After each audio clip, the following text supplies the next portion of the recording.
Наблюдаю движение и по готовности огонь.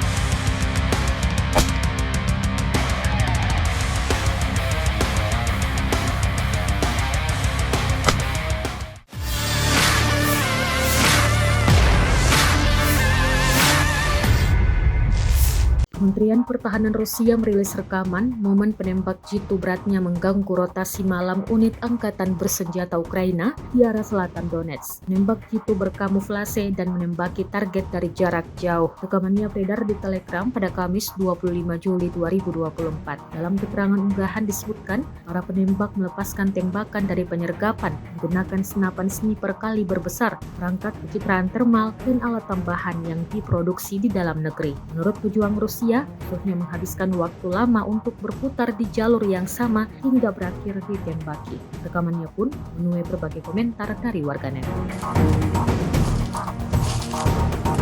Наблюдаю движение и по готовности огонь.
Download Tribun X sekarang, menghadirkan lokal menjadi Indonesia.